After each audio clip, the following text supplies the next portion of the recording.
Hulsey with Hulsey Media. So Brett, what is Hulsey Media and how did you get into it in the first place? Well, Hulsey Media is a fairly new company. I guess we were formed 8 or 9 years ago, but really we're a continuation of a company that started over 40 years ago in Hendersonville, which was Hendersonville Magazine. And Hendersonville Magazine was started in 1982 by a lady who had retired to Hendersonville, who had worked at the Washington Post, created Hendersonville Magazine in her retirement to help answer the question of what's what, who's who, that kind of thing in Hendersonville. And that magazine grew over the years and was published by a lady named Joni Fisher, who had Fisher Publications for 30 years in Hendersonville. She also published Healthcare Resources of Western North Carolina that she started over 20 years ago. And Hulsey Media is a continuation of those two publications, plus a collection of several other niche magazines, direct mail marketing services, and digital marketing services that we have started over the past 7, 8 years or so here in Western North Carolina. Cool. So how did you get into business? Reel it back. Let's tell us a little bit about your career. Sure. I started my career in the media world in college. I went to the University of Alabama. I was Roll Tide. Roll Tide, and it was an American Studies major and a geography minor. Wasn't sure what I was going to do with that.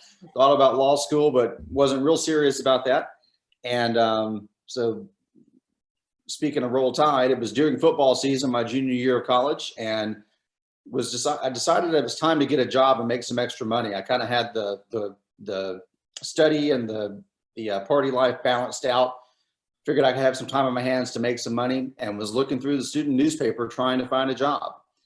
And every job I saw in the classified said must work football Saturdays, must work Saturday nights, etc. So that wasn't too interesting to me during football season. But I found one job that said 8 a.m. to 5 p.m. Monday through Friday around your class schedule. And that was selling advertising for the Crimson White student newspaper at the University of Alabama.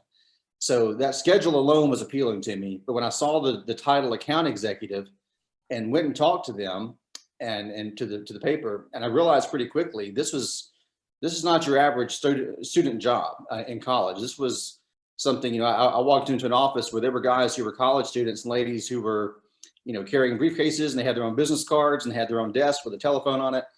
And I said, man, I didn't realize this goes on here, but this is pretty appealing to me.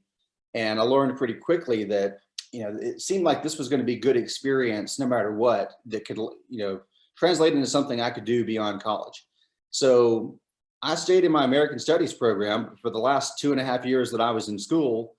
I sold advertising for the student newspaper, and it was a commission-based job. I loved making commission. I got to the point where sometimes I found myself skipping classes so I could go out and sell more advertising. That's kind of when I knew that I loved it. Became the advertising sales manager my last year of college. Was recognized nationally with an award for that, which I was very proud of, because I really enjoyed the time there and learned to love it. And it was probably the best thing that's ever happened to me professionally, for sure, was just that experience and launching me into a direction I didn't see for myself at first. But from there, that quickly led into work that was available to me in the media world. And in fact, my first job out of college was with a company in Birmingham that is very similar to our company now. It was a niche magazine company. It published apartment magazines and restaurant guides and commercial property publications, and did some early online advertising sales with a website called alabama.com back in the late 90s. So it was a mix of some direct mail work as well. So very similar to what we do today, almost 25 years later. But that was first job out of college was doing that. And then soon after that, I actually moved up to this area in early 2001 to work at the Asheville Citizen-Times. And I was in advertising there and was there for about 2 years. And I had an opportunity that came my way from a recruiter in the media industry. And it was going from mostly working on the newspaper side of advertising, the print newspaper side, to being the online sales and business development manager at the Fayetteville Observer in the eastern part of the state, running the online advertising program for their website, which was fayettevilleobserver.com. And so this was back in 2002, 2003. And, Google really wasn't, I mean, it was there, but it wasn't used that much. YouTube, I remember when YouTube actually started, I was there working at the newspaper when that came around. Social media was coming on later. And so it was an interesting time. And I did that for 4 years. And then late 2006, moved about an hour north of Asheville across the state line in Greenville, Tennessee, with a family-owned media group that owned about 15 newspapers up in the high country in the Boone and Blowing Rock area, as well as throughout Eastern Tennessee, from Johnson City down towards Chattanooga. And there I ran their digital media operation, helping them grow revenue across their properties, helping them with online content strategies, getting them into the social media age, the age of shooting video and not just writing an article and putting it on a website, all with the goal of helping them build their digital business. And so I was in this digital side of the newspaper world for over a decade. And I was always very closely, partnered with the newspapers and sat in the corporate meetings and worked with counterparts who were primarily running the newspaper side of the business. But I was always in that digital side. And there's a lot of internal conflict, to be sure, what to do with the strategy. If you owned a newspaper over the last 10, 12 years, seeing which, way things were going from a digital perspective. It was always something new coming at us, never a dull moment. The next best thing was always coming around, kind of chasing whatever the digital strategy of the day was. And, did that for a while. And a former colleague at the Asheville Citizen Times actually connected me with Joni Fisher of Fisher Publications in Hendersonville. This has been over 10 years ago now. And she said, this lady owns Hendersonville Magazine and Healthcare Resources of Western North Carolina. And we had a house in Hendersonville still. And she said, I know you might want to come back here someday. You may want to talk to her because I think she's thinking about making an exit strategy and getting ready to retire in a few years. And that sounded interesting because I always kind of had the dream after we'd left Hendersonville early in our careers in marriage. My wife and I moved away shortly after we had arrived here. We always wanted to come back here. And I had a vision of owning a business in Hendersonville, something in the media world. I just didn't really know what it would be, but that was always in the back of my mind. That's what I would like to do. So the opportunity was very interesting. However, I was in this digital role. It was kind of a dream job for me at this corporate office, and loved doing it. It was growing. We were doing well, fun and exciting. And the idea of going from that to owning 2 magazines, really didn't appeal to me from a strategy standpoint. And, to be honest, I'd been in that digital world for so long. All you heard was the death of print, digital, digital, digital. I kept asking myself, why in the world would I leave this job that I'm in to go buy 2 magazines? It just doesn't make sense. So I never said no to it. I just, we kind of just talked back and forth a little bit and didn't move on it very much. And one day came that found out that the company was, I think, getting ready to go from a privately owned family company to start making plans to sell. And sure enough, things started changing at the corporate level, and that included my position. And the corporate office told me your job is going to change, and it's probably going to be diminished to a point that, it's going to be half of probably what it was. And we know that you probably won't stay around for that. And so they were very, gracious with partnering with me on having an exit strategy of my own. To make a transition to something new. They let me stay on for a while, and as a consultant, worked with them for several more months, but we knew it was time to do something different. And at that moment, I was starting to look at the other jobs out there, similar roles to what I'd had. And something just hit me that maybe it was time to take that chance. And I had been comfortable for so long, it was kind of hard to take the chance to jump into something that was unsure. I'd had plenty of business ideas and opportunities and things my wife and I had talked about, for so many years, but, we were comfortable and just never took that leap until I was kind of forced to. And then when that opportunity came along and I had to do something different, that's when I decided, I can always probably, if I can find a job now, I can probably find a job in a year or two now from now. So, from an entrepreneurial standpoint, I admire the people who just jump right in or leave something big to go do something else. I candidly admit that wasn't me. It was forced upon me. But I think it was forced upon me for a reason, and I'm thankful for that for sure. So that's kind of how it led me to getting to that position of going back to Fisher Publications in Hendersonville and saying, things have changed. Let's sit down and talk and make a plan and see if this is something I want to do. So we became more serious about it, and it went from there. Awesome. So that is one of the number one reasons people go into business, that they get put out of a job, right? Their job disappears. So yeah. The other one is they're working for an idiot. So and then that's the two biggest ones I hear anyway. So great. So you jumped in and you bought 2 magazines, or you worked out a transition plan to buy 2 magazines. Mm-hmm. Was it pretty simple, or was that a complicated process? It was pretty simple. It took a little while, and it was sort of a leap of faith, because when we decided to move from Tennessee back to Hendersonville, there was no deal in place to buy the magazines. Joni Fisher, my predecessor, simply said, just move back here and we'll figure it out. And I trusted her that was going to work out. And I believed that we were on the same page. We just didn't have the details hammered out yet. And also still in the back of my mind was that question of 2 magazines. This was 2013. So almost 10 years ago. This was 9 years ago. And even 9 years ago, I was saying to myself, still, do I want to buy 2 magazines? This is 2013. These things are going to be dead in the water in 2 or 3 years. And the thing that, the best thing that happened there, and that actually gave me the vision to move forward with the plan, was Joni said, just move back here. I need some help in our company. We're kind of low on staffing. I need a salesperson to help us sell advertising right now. I need some help with distributing the magazines. If you're going to buy this business, you need to learn that anyway. And so it really became an unofficial apprenticeship opportunity for me to work alongside with her and learn the business, also still kicking the tires, make sure I wanted to do it. And immediately, we didn't worry too much about what the details were going to look like. We just got to work. And that kept me busy. I jumped in and just started doing the business with her, learning it from her. Day by day, week by week, month by month went by, and we still had not finalized how we were going to make this work, but we were moving towards it. And what I saw from helping her company, and particularly with doing the distribution of the magazines, and all of our magazines are freely distributed throughout the area, which means there's no paid subscriber model to them. It's a simple, put a magazine in a rack or on a shelf or on a coffee table, let the consumer pick it up if they want to pick it up. But each thing we do is niche and focused on different targets, different areas of industry, that kind of thing. And what I saw pretty quickly was, I could take 50 copies of Hendersonville Magazine to Hannah Flanagan's in Hendersonville on a Monday and put them in the rack and go back Friday morning, and there's 6 copies left.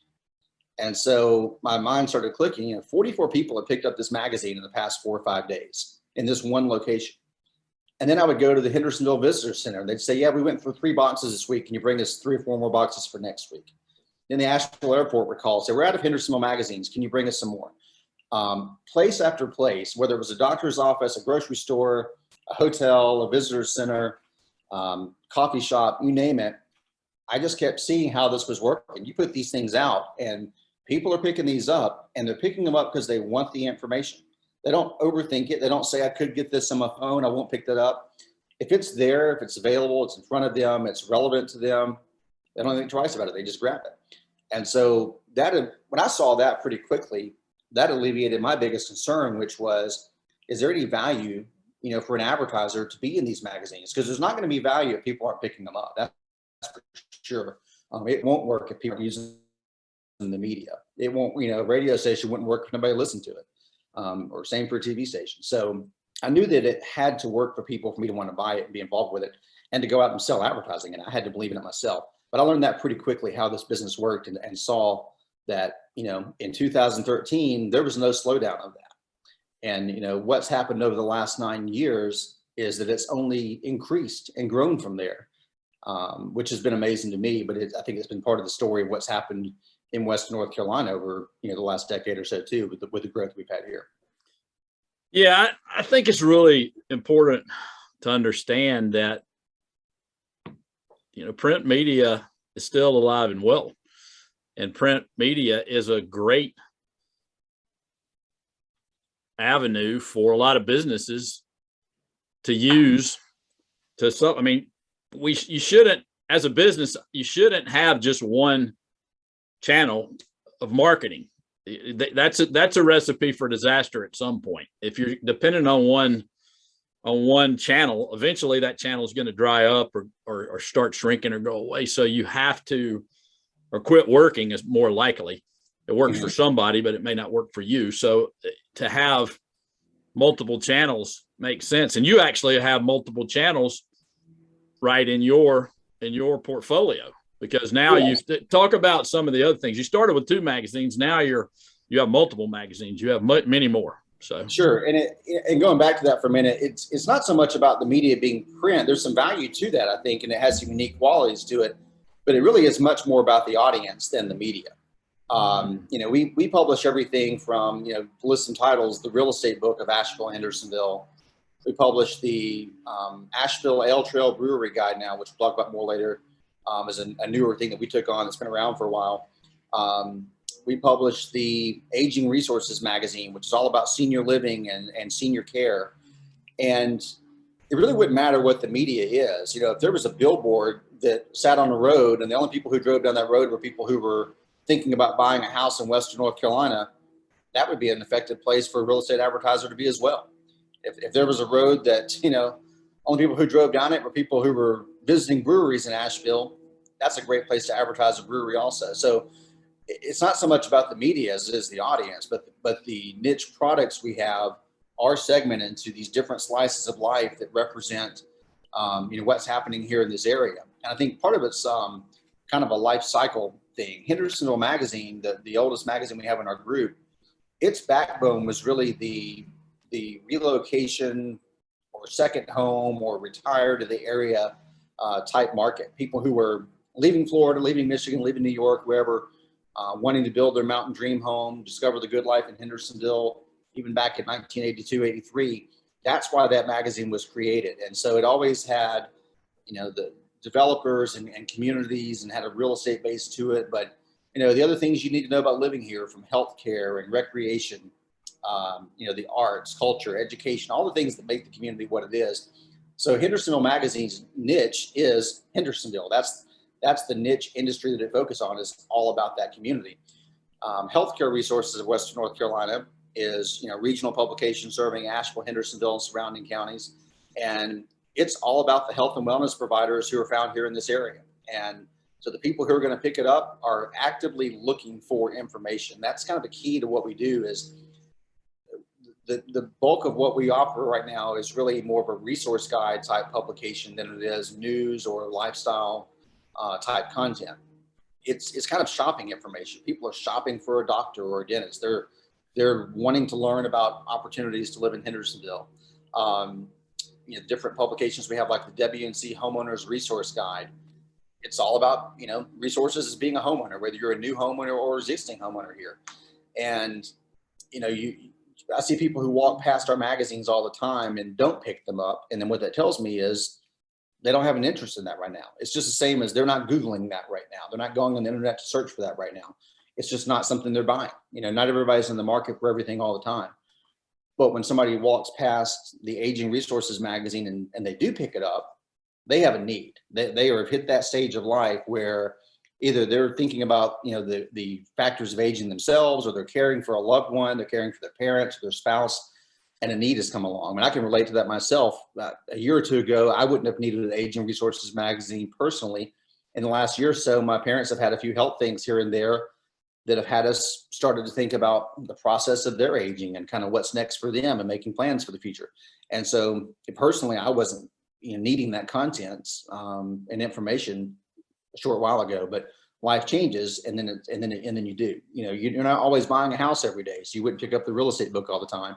But the people who are picking it up, I've stopped and talked to some on the street before. They're relocating to town, or they're already here and they're just looking around. Couples buying their first home, whatever it may be. They're actively looking, and that's the key to the different niches that we operate, as people are seeking the information. Yeah, well, I mean, the first rule of any marketing or any marketing plan is who's the target. Right. And that's what you said is, hey, we've identified the targets who are most likely to consume and which is also the target for our advertisers as well. Right. So it's a nice niche. Yeah. It's a nice niche market. So Let's talk about the Asheville Ale Trail. That's something that you just took on in the last couple of years. Yeah, that's a publication that we didn't start, and that's the first. I'm thinking back. I think that's the first acquisition we've actually made. We've started several magazines, from 2014, 15, 16. We started several new things during those few years, and then we just kind of kept working on those and growing those. But I've been talking to the person who created the Asheville Ale Trail and was the publisher. We started talking several years ago, and just kind of casual conversations here and there. And he kept saying to me, "Your company ought to buy this from me. It just makes sense that based on the kind of work you do, you all would take this and go forward with it." It's just sort of a kind of a hobby thing they created on the side, but it was successful. They'd done well with it. But I think they had actually, the interesting thing about that magazine starting was the guy who started that originally was starting a website for the Asheville Ale Trail. And I think he operated it online only for maybe a year or two and didn't get much traction with it. And what he realized was we need, and this is a great example of how our advertising offerings work. He said to himself, we need a printed piece that helps people discover what this is and creates the awareness for it and drives the traffic to the website. And so it was an online only thing at first. Then he developed a small digest, almost pocket-sized publication called the Asheville Ale Trail Field Guide to Breweries. And he started publishing that twice a year with a spring, summer, and fall, winter edition, and it took off from there. But we've been talking for several years about us taking it over and making it part of our company. We finally sat down and made that happen in late January, early February of 2020. And our plan was to, the next spring, summer edition would be coming up in mid-April. So we would take it over and immediately start working on putting together that next magazine to come out in the spring of 2020. And of course, literally a couple of weeks later, the entire world shut down and the breweries were closed for several months. And here we were with this brand new thing we just bought. And so we were not sure what was going to happen with that. And the interesting thing was, we knew we had to just kind of sit on it for a while, and there was nothing we could do. We were kind of working on it. The breweries all said, "Yeah, we're just shut down, and we don't know when it's going to open back up." And so we had to wait it out a little bit. When we got to the summer of 2020, late June, early July, all the hotels in Asheville started sending emails into the email account we'd taken over to the Ale Trail, and they kept saying the same thing. We're out of magazines. We're out of magazines. People are coming back in town. Can you bring us 5 or 6 more boxes of the Asheville Ale Trail? And we kind of had this flood of these requests from multiple hotels, from the airport, from the visitor center, all in a matter of 2 or 3 weeks. And we said, we've got to get something out there. People need this information. They're looking for it. And we didn't want this to die on the vine. And so we just kind of threw together what we could to get something out there to get the Ale Trail back printed again. And so it missed its spring summer cycle, and we just did a one-time edition that came out at a kind of an odd time. I think it was late July, early August of 2020, which was not part of the normal publishing schedule at all. But that's when things were opening back up a little bit. That's when people needed it and were requesting it. So we put an issue out.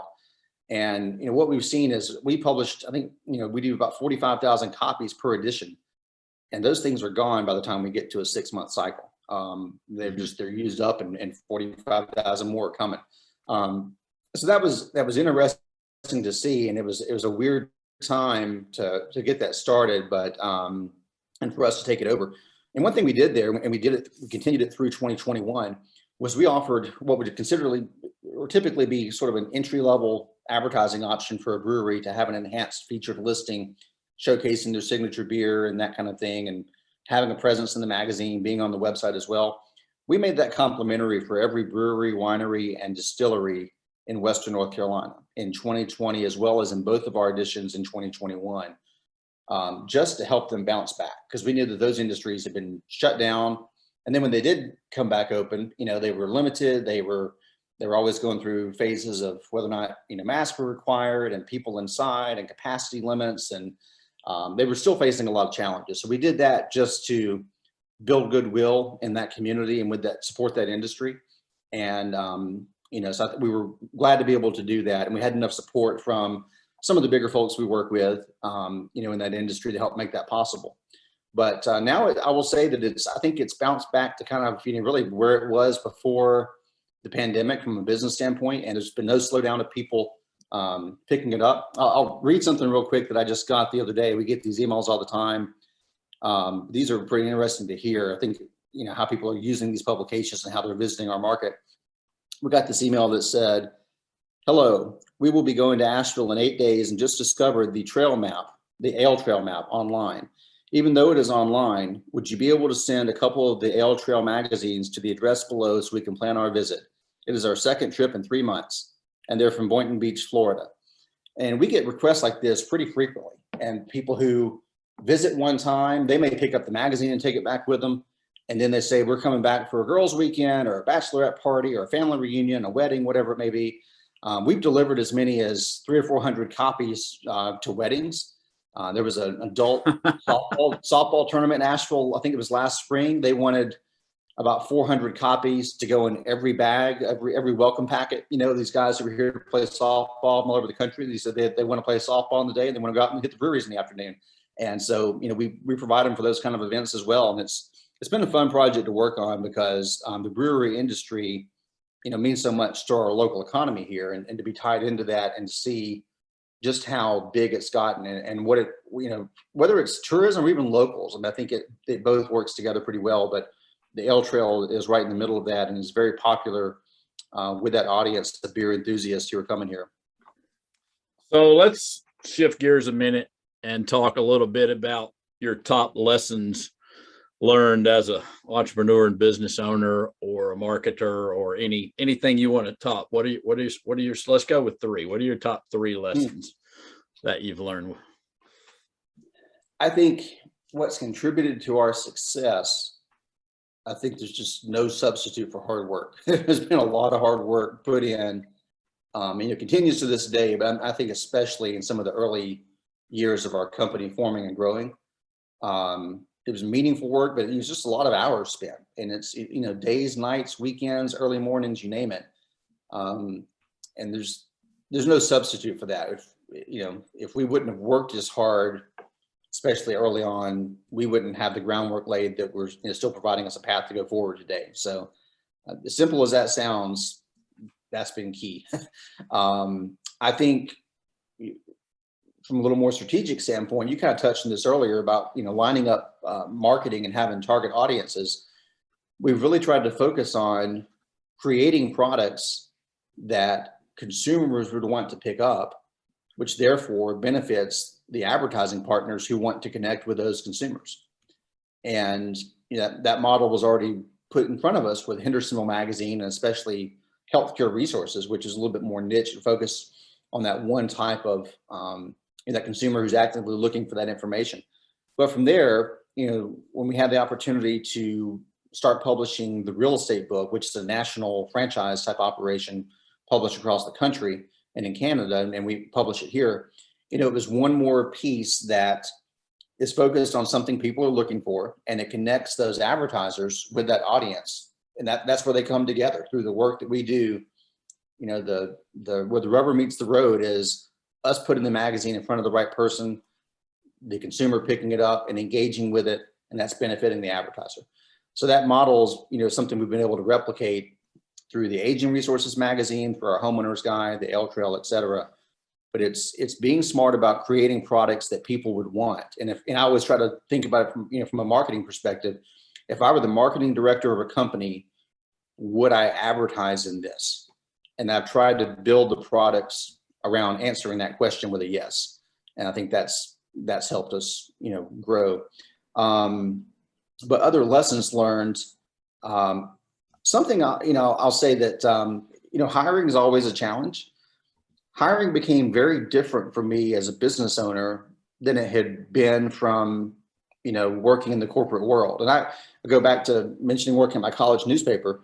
I was hiring and training salespeople when I was 21 years old as the local, as the sales manager of the college newspaper. So I had hiring experience at a very early age.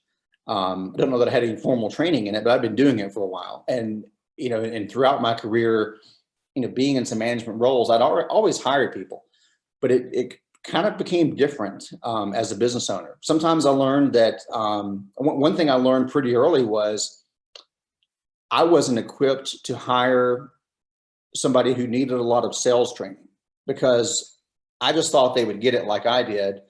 I didn't recognize the fact that I didn't have a formal training program that would benefit a newer employee who's not done a lot of sales work before.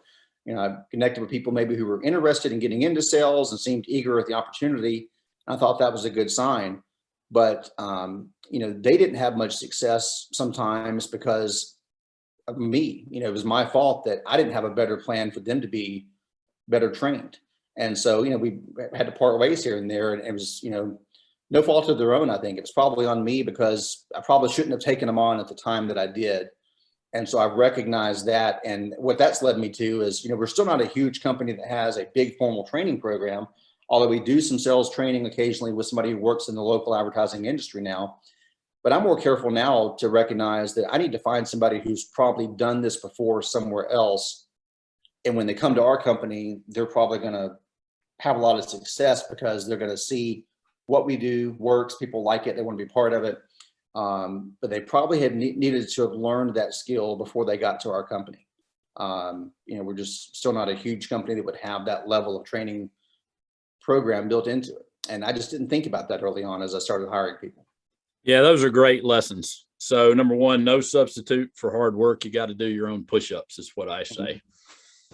Number two, you've continued the idea of targeting audiences in a way that creates products that they'll want to pick up, that the advertisers want to reach those people, and combining the two. So you've taken a core concept and just expanded it to everything that you do, essentially, from a marketing standpoint. And that's interesting on the hiring. I think that's a great lesson for most people in a small business, because a lot of times we're so busy, we really don't have time to properly onboard somebody or properly train them.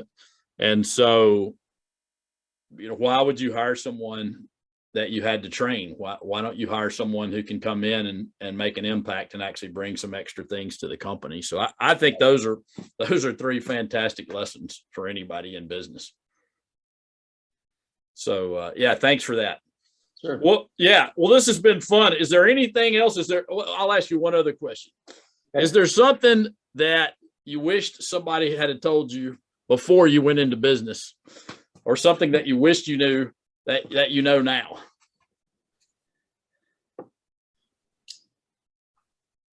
This maybe sounds, most people would say like how hard it's going to be and how many late hours you'll spend. I kind of figured that would be the case. I just didn't know what it would look like. Honestly, if I would have known earlier in my career that it's not as scary as you might think, I probably would have gone into business for myself a lot earlier. Always dreamed about it, talked about it, thought about it, sounded kind of cool, but I really didn't have, just honestly didn't have the courage to leave a good paying job to go do it. And I think if somebody would have pushed me a little bit more, or just maybe put me more at ease, if I could see now, you know, what I see now, I would have jumped earlier. Because I think it's, no doubt it's hard, but it's not as scary and as hard as people might think it is. I love that. That might be the title for this episode. It's not as scary as you might think it is. Yeah, that's a great title. Look, this has been fun. Thanks for being on. This has been good. It's been great having you. And so until next time, all the best.